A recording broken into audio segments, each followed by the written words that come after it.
A graph of the solutions, which are the red dots on the number line, of an absolute value equation is shown. Which absolute value equation or equations is shown, we can select all that apply.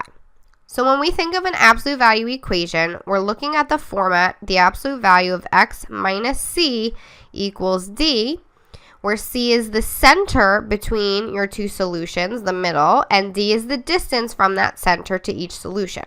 So right here on our number line, we have a center of 1. That's the number in between our solution of negative 6 and 7.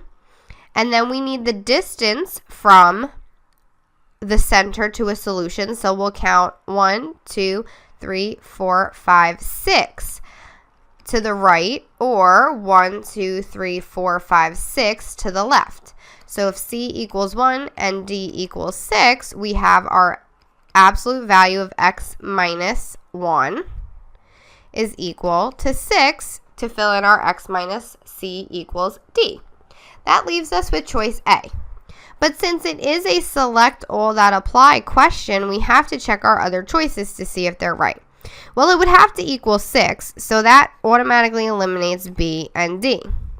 So now let's try to rewrite x minus 1 and see if it matches x plus 1 or 1 minus x. Well, if we factor out a negative 1, a common thing to do with absolute value, we would have the absolute value of negative 1 times negative x plus 1.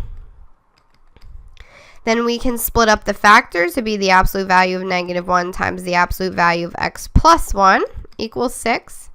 And then the absolute value of negative 1 is 1, so we just have the absolute value of negative x plus 1 equals 6, because multiplying by 1 will have the same thing. And then we don't have negative x plus 1, but because of the commutative property, we can switch the order of the terms and make it 1 minus x inside the absolute value, which matches up now with choice E.